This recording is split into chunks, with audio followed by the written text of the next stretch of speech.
Factor quadratics. How to factor quadratics? Ax squared plus bx plus c when a is equal to 1. What is it? To find expressions that can be multiplied together to get the original expression. Why? To find the answers. Interesting fact. Depending on the species, hummingbirds live on average 3 to 5 years, but have been known to live as long as 12 years. Now, let's take a look at the examples that we're going to be discussing in today's video. Before we get started with example 1, let's take a look at the notation or how we write quadratics. And we have ax squared plus bx plus c, and we have the example x squared plus 2x plus 5. In this example, a is 1, b is 2, and c is 5. Now let's take a look at example 1. Let's read the steps. Step 1, what two numbers multiply to c? Step 2, what two numbers add to b? Step 3, write down the numbers. Let's read the question. Factor the expression x squared plus 8x plus 12.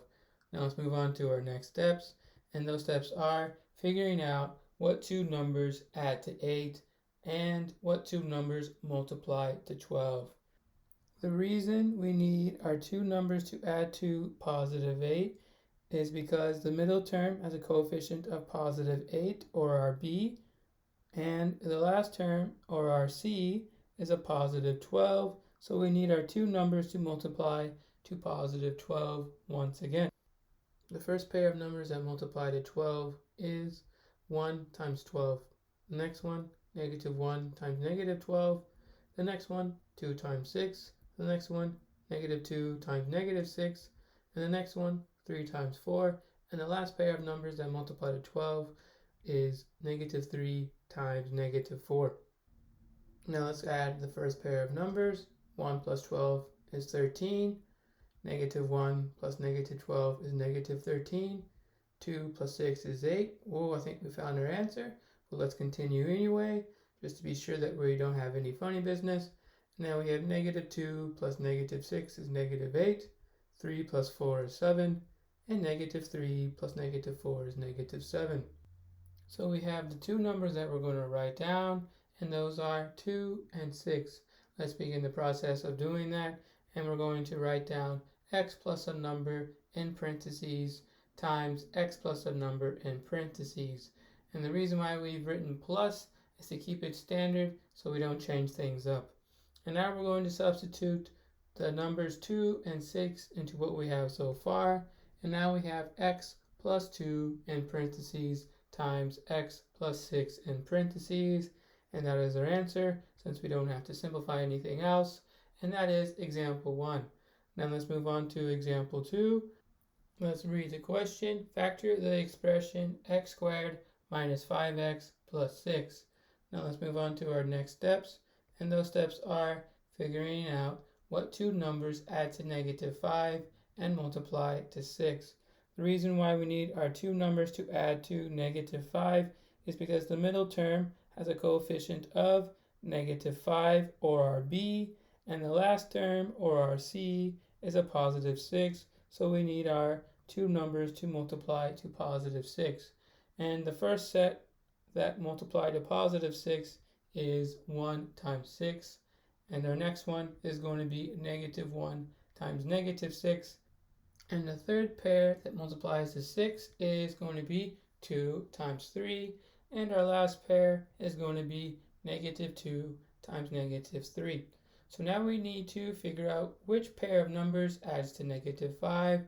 Let's go ahead and start with 1 plus 6. That gives us 7. And now we're going to move on to the next one. Negative 1 plus negative 6 is negative 7. And 2 plus 3 gives us 5. And negative 2 plus negative 3 gives us negative 5. So the numbers that we're going to write down are going to be negative 2 and negative 3. Let's write down the answer, and we're going to begin that process by writing down x plus a number in parentheses times x plus a number in parentheses.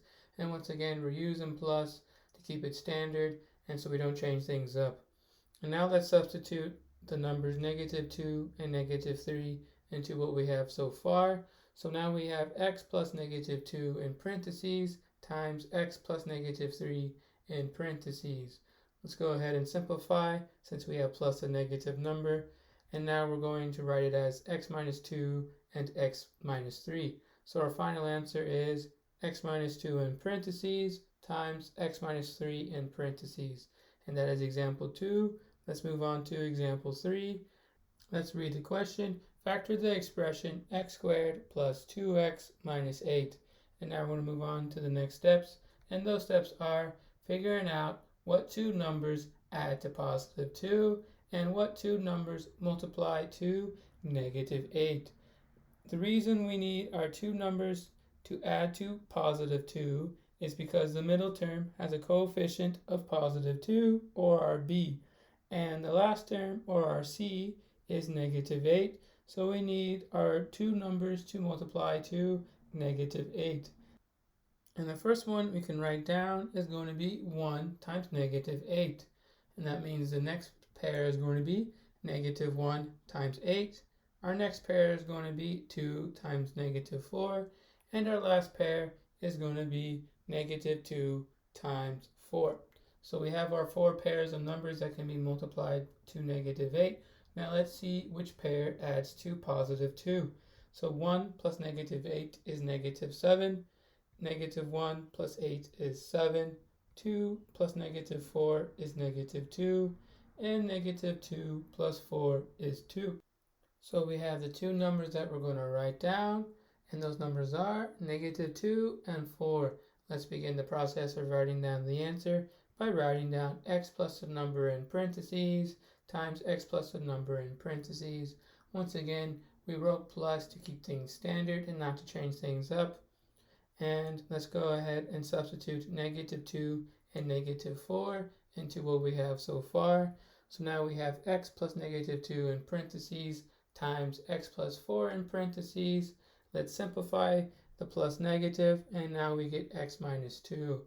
So our final answer is going to be x minus 2 in parentheses times x plus 4 in parentheses. That is example 3. Let's move on to example 4. Let's read the question. Factor the expression x squared minus 3x minus 4. Let's move on to the next steps. And those next steps are figuring out what two numbers add to negative 3 and multiply to negative 4. The reason why we're looking for two numbers that add to negative 3 is because if you look at the middle term, we have minus 3x. So our coefficient is negative 3, or our b. And the reason we need two numbers to multiply to negative 4 is because if we take a look at the last term, we have minus 4, or negative 4, or our c. Now, let's go ahead and write down the first set of numbers that multiply to negative 4, and that is going to be 1 times negative 4. Our next set is going to be negative 1 times 4, and our third set is going to be 2 times negative 2. We have one more, and that is going to be negative 2 times 2. So the third pair and the fourth pair are really the same. We're going to go ahead and show both of them just in case. And now we're going to go ahead and add 1 and negative 4, and the result of that is negative 3. And negative 1 plus 4 is 3. Now let's add 2 plus negative 2, that gives us 0. And now let's add negative 2 plus 2, which is 0. So the two numbers that we're going to write down are going to be 1 and negative 4. Let's begin the process of doing that by writing down x plus a number in parentheses times x plus a number in parentheses. Let's go ahead and substitute 1 and negative 4 into what we have so far. And now we have x plus 1 in parentheses times x plus negative 4 in parentheses. Let's go ahead and simplify that plus negative and write it as x minus 4. So now we have our answer, x plus 1 in parentheses times x minus 4 in parentheses. That's example 4. Now it is your turn, so go ahead and pause the video so you can take your time to answer the question, and I will show you the result in 3, 2, and 1. If you got it correct, well done. If not, there's always tomorrow.